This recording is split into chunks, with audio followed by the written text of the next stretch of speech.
So hi Arnold. Hi. Arnold G. Yes, So it's Arnold Arnold G. Can you tell me why is it Arnold G? Where did the name come from? Why not Arnold H, Arnold I, di ba?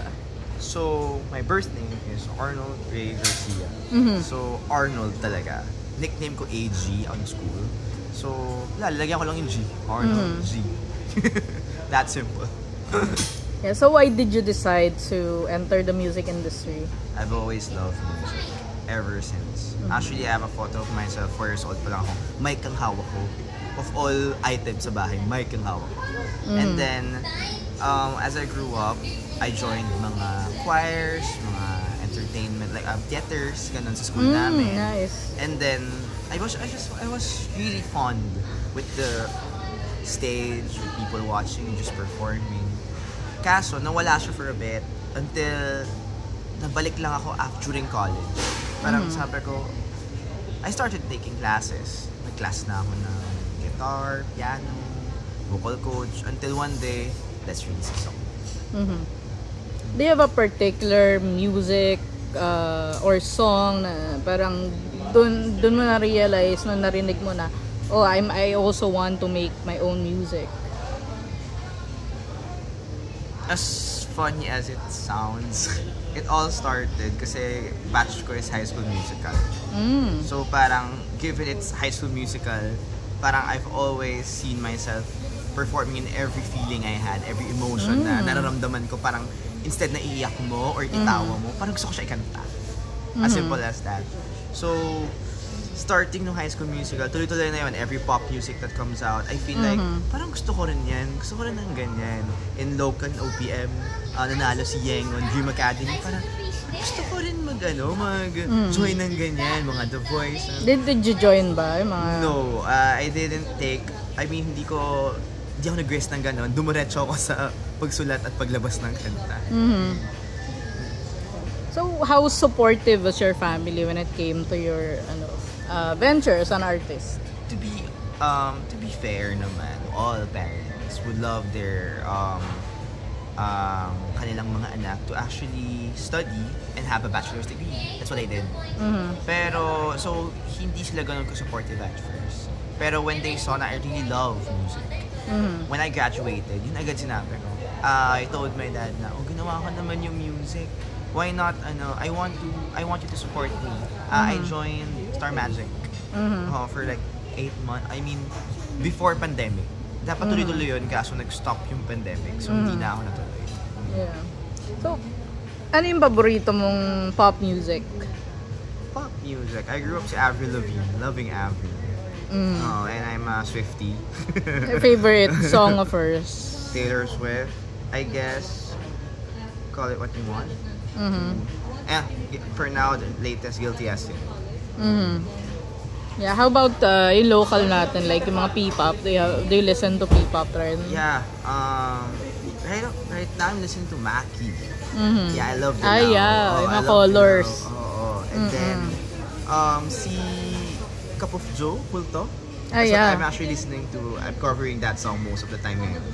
And then I just watched Beanie, like the UP Angkon. So everyone who performed there was you were there with King. I watched. Tapos parang, grabe. Okay, bukod dun sa Dongka, kasi yun talagang everybody was talking about that. Parang nagulat sila Rico and Dan. I was like shouting. Ano pa yung mga tumatak sa'yo na performances sa OPM Con? During the concert was G22 with their Filipino Queen. And then, lumabas si Yeng, I'm a big fan of Yeng Constantino. And she sang Salamat. So, yung buong set na yun, pretty much goosebumps for me. So, can you tell me about your process when it comes to making music? I think my storytelling. I think that's one thing that people should look into me. Dahil sa mga upcoming releases ko in the future, maybe. With how I write, I really take time na ikwento from where it started to how it will end. So, do you have any, what's your goal in the next 5 years? Pagdating sa career mo? Dream big. Sige.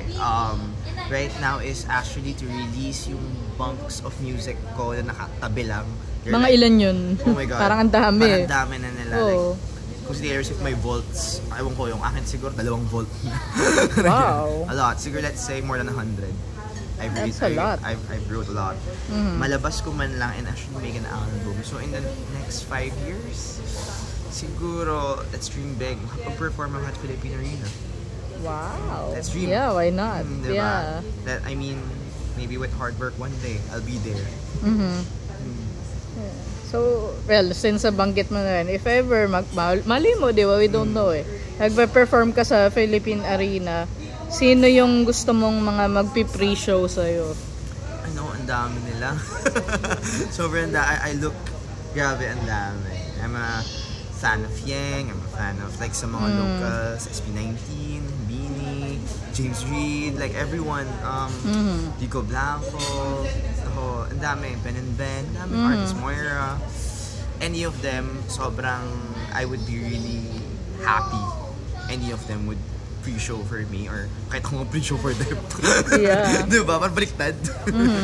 Yan. Nabanggit mo kanina, di ba si Maki, di ba? Gusto mo yung Dilaw, di ba? Ano yung theme song yun nung sa film ni Kim Chiu and Paolo Avellino? Yeah. So sa tingin mo, bakit, kasi, well, magkaiba tayo na edad, pero nung time kasi namin, di ba, nung teens ko, parang ang uso yung mga kaedad ko rin, or na pumapatok na love team, pero ngayon, di ba, uso yung mga 30s na kagaya ni Paolo and Kim. So bakit sa tingin mo, pumatok yung love team ni Kim Chiu and Paolo Avellino?